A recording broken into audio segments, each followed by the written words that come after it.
then after consideration with some of our members, we suggested to the party leaders this recourse. No, now ito naman, this is a recommendation to return. You know, that's why tinanong kung may resolution na ba yan. Wala pa naman, no? We just, came together and we are recommending it as a course of action. And then we are requesting our members not to do anything really, but to wait until a decision is reached on this matter. Kong Mark? Yes. Thank you, DS Ronnie. So just the same for NPC. A few of our members had the same observations as those with the other members, I would presume, for Lakas and UP, NP. So just the same, of course, we also support the initiative of the President, di ba, na under review talaga ito. The better that we also recommend na ibalik na lang muna yung NEP sa DBM. On the part of Lakas, the leaders and a few members, nagsimula rin kasi to sa dami-dami ng lumalapit. Ako siguro hindi ko na mabilang yung ilan yung paulit-ulit na nagtatanong, ano ba ang dapat gawin? Ano bang pwedeng gawin? Hindi rin namin masagot. It's a situation of nakita mong may problema. Nakita mong bulok. Pag ayusin mo, ba't mo ginalaw? Pag hindi mo naman ginalaw, ba't mo pinabayaan? So, with this situation, nalilito ang mga miyembro.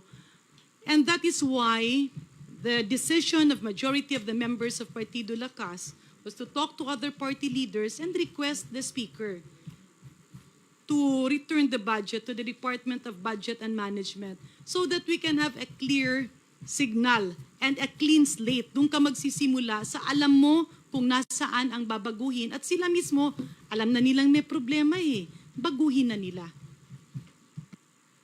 So for this recommendation to be finally realized, the Speaker has to approve your recommendation.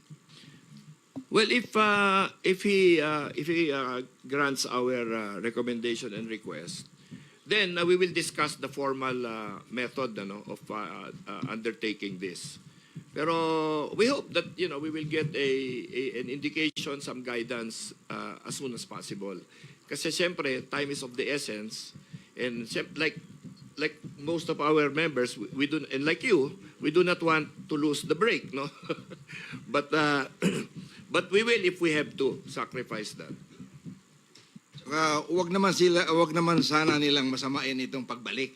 Kasi this is for the better. Diba? Kung hindi natin babalik ito, we'll swallow it hook, line, and sinker. Abay, kasama kami doon sa kalokohan, di ba? So mabuti na yung maayos nila.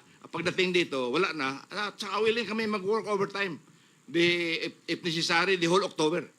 We forgo of our break. That's our promise. Thank you. Last question na lang po. Yun pong in-encourage nyo po yung party members nyo na wag munang dumalo ng mga budget deliberations. Effective when? Nito, at kami na naman ang masasalaan. So the most important thing now is, bago namin galawin, ibalik na sa kanila. Cleanse it at later on, kunting-kunti na lang. So wala na yung mga issue na congressman ang naganito or congressman ang naganyan. Mga sir, pwedeng konting agaw lang. Doon po sa kaba ng iba na baka hindi kayanin kasi kulang sa tiyempo, sanay naman po yung ating mga kongresista na magtrabaho 24/7. I believe with the input of all party leaders, pwede namang i-cancel na yung break ng Kongreso. At wala nang break, tuloy-tuloy na. Maski abutan tayo ng Pasko hanggang New Year, naniniwala po ako, okay, let's put it this way. We have a 1-month break, October 10 until November 11. We can forgo of that para sa bayan. Mas masakit yung pipilitin natin yung isang budget, himayin. Kasi ngayon, ang nangyayari, we cannot totally exercise our oversight powers. Kasi sa DPWH na lang, ang daming singit.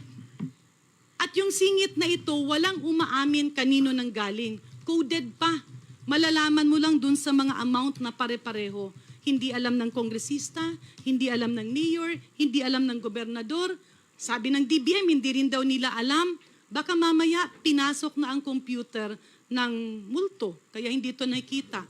Ang sabi naman ng DPWH, sinubmit daw. In other words, mas magiging mabilis ang trabaho if we admit that there are lapses because walang perpekto eh. Pero kung makita at ituro nila, ito ang mga executive insertions na hindi nararapat at hindi sang-ayon sa kumpas ng presidente, then that will be the time that Congress can efficiently exercise our oversight powers. Yes, thank you.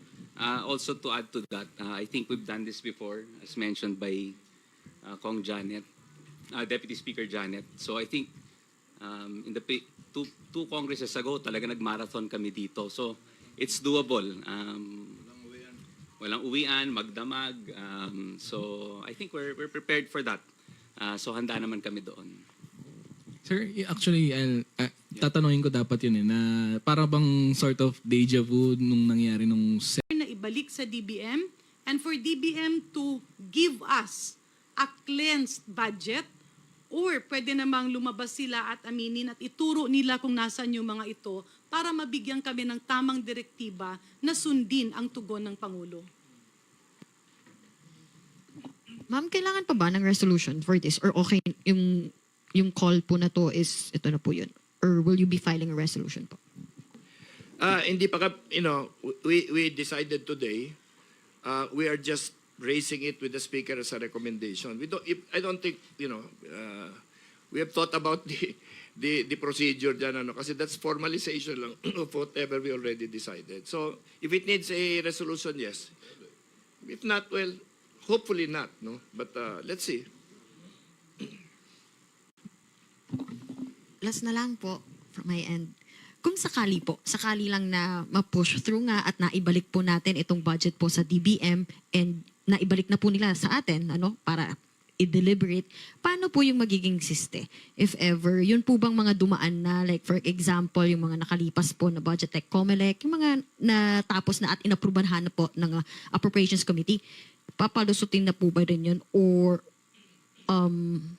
back to zero?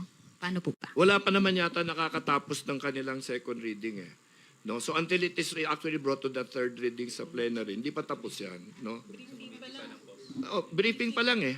Wala pang na-approve. No? Briefing pa lang lahat yan. Pero siyempre pinag-aaralan na lahat. Briefing pa lang man yan, na inahuli na natin yung kalokohan sa DPWH eh.